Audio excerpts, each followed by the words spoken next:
everybody, it's Queen Kelly Drone here for another episode of Living Life with Queen Kelly.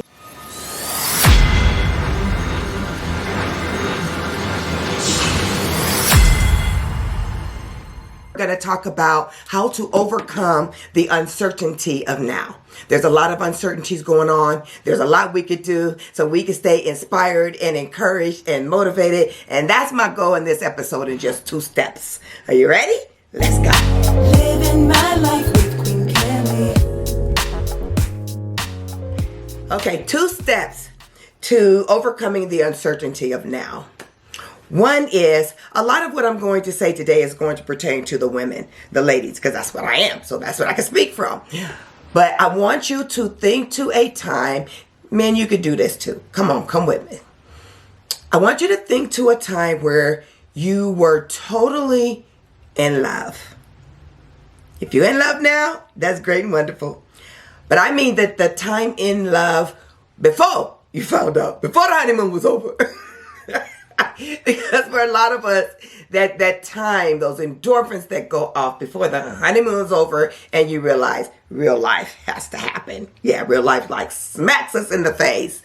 And we're now dealing with challenges, and we're now dealing with bills and all of the children and work and all of the things that come up in real life. So when that happens, it just adds an extra added challenge, and depending on who you are with and the foundation that you've built your relationship on, how long you've been together, all of those things will mean different things for different people.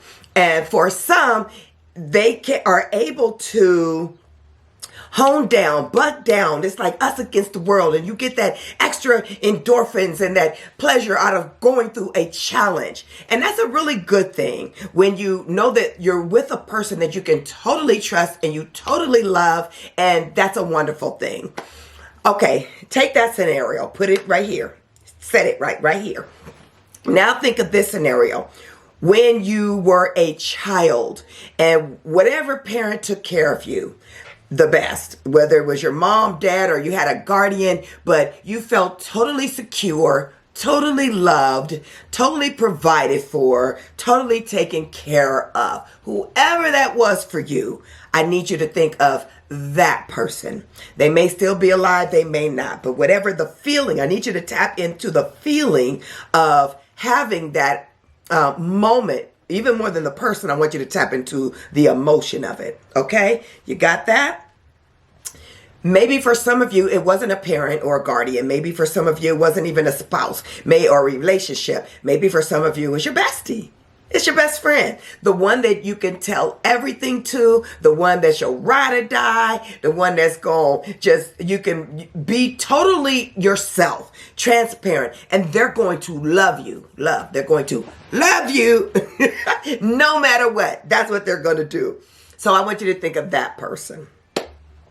Okay.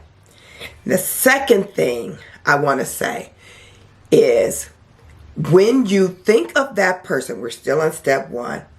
I want you to now translate the feeling and the emotion of being totally secure, totally loved, totally taken care of, totally accepted for who you are. You're good, you're bad, and you're ugly. And I need you to magnify that like 100 billion times.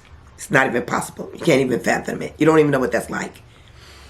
But that's what it's like to be in a real relationship. Not religion, but a real relationship with God through his son, Jesus.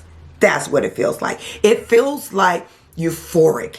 It feels like peace. It feels like joy. It feels like comfort. Like no matter what, I know no matter what's going on in the world, 1,000 may fall at my side, 10,000 at my right hand, but it ain't gonna come nigh me. And once you get past the fear of death, because the Bible says absent from the body, we're gonna be present with the Lord, where we all want to be anyway.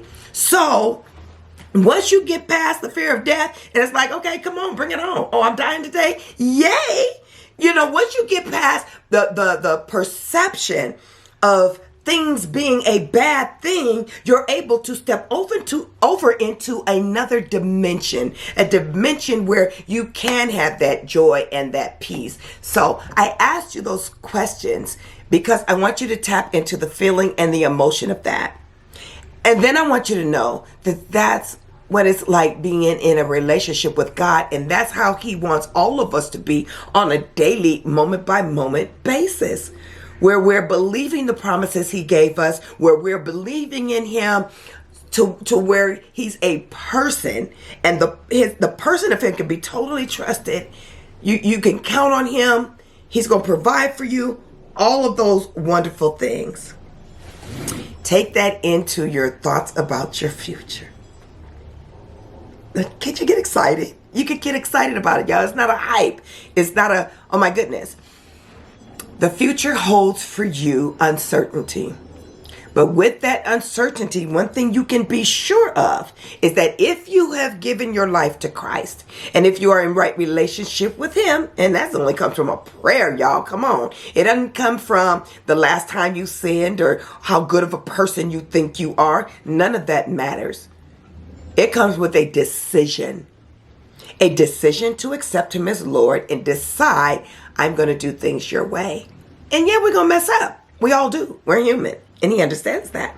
So we ask for forgiveness. We get back up and we keep going and we stick with the decision that you've made. Just like you and your spouse don't get along all the time. And sometimes stuff happens. But guess what? When you stick and you stay with the decision that you've made and you keep the commitment.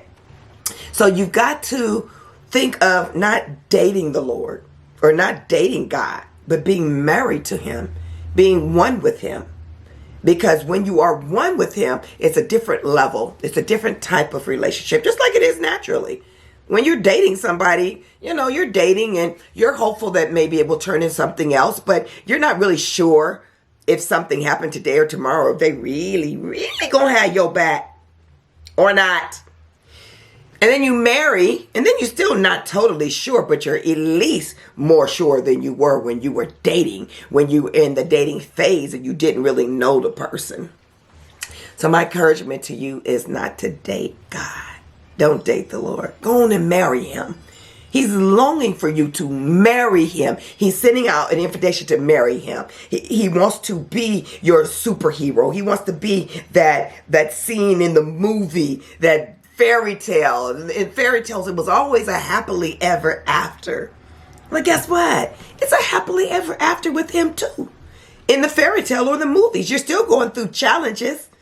But a happily ever after means I can depend on him, that the challenge, whatever it is I'm going through, when everything is said and done, I'm going to come out better. Because one thing that is never going to change, he is never going to leave me. He is never going to forsake me. He's always going to be right there. So I can depend on him. I can depend on him to cover me in the midst of whatever war or whatever plague or whatever is going on. Again, doesn't mean I won't have challenges, but it does mean that I can depend on the one. All of those feelings you got from those scenarios that I gave you.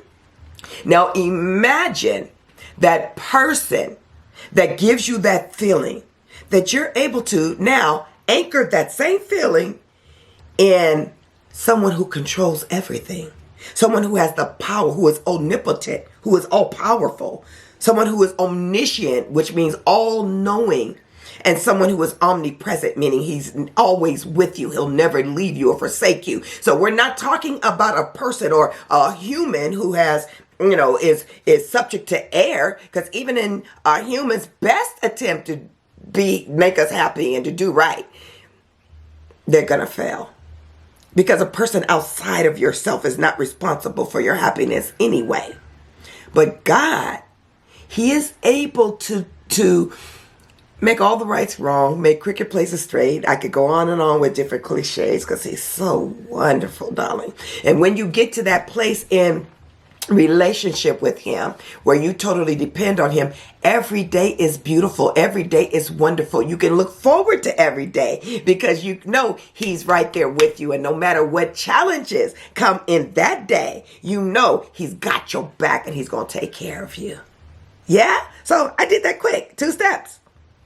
2 steps, y'all. The first step was to allow yourself to embody the emotion of that time where you felt totally euphoric, totally in love. Life is beautiful. Everything's right. And then go to translate that feeling onto God.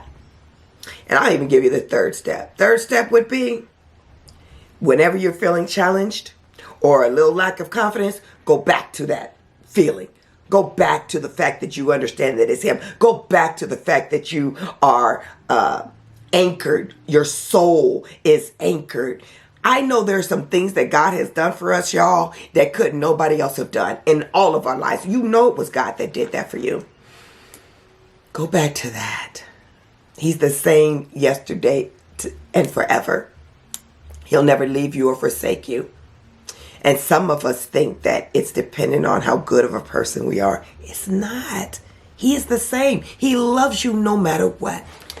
Okay, I'm going to leave you with this. I wrote this a while back, and it's called Divine Intimacy, the Invitation. Okay. Yet another level I am calling you to, yet another level once again. A private entrance I have given you, a private entrance into my throne room. To my private chambers, I am inviting you, hoping you will come, not because I'm asking you and you want to obey, but just because you love me and you want to be here anyway. I will always say yes to your request to be here with me. For more than you desire to be here, I long to have you with me. Relish our time. Take full advantage of each moment and know that I enjoy being with you. Your heart is so pure before me, my sweet, my love, my dove. In the cleft of the rock, in the secret places of the cliff, let me see you. Let me hear your voice, for your voice is sweet and your appearance lovely. Yes, come to this place with me, and I shall show you great and mighty things, and I shall give you rest.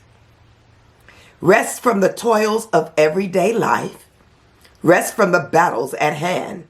For in this place you'll find sanctuary. You see, no enemy or foe can enter here.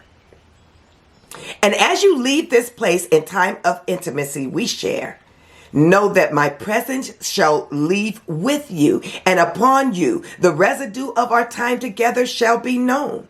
A sweet smelling fragrance it shall be, because you've chosen to enter into this place with me. All will marvel and know that you share a side of me that they have yet to see. But see, they can if they are willing to pay the price and live the life that is required to share with me divine intimacy. Yes, this is your invitation. Will you come? I love you. Living my life.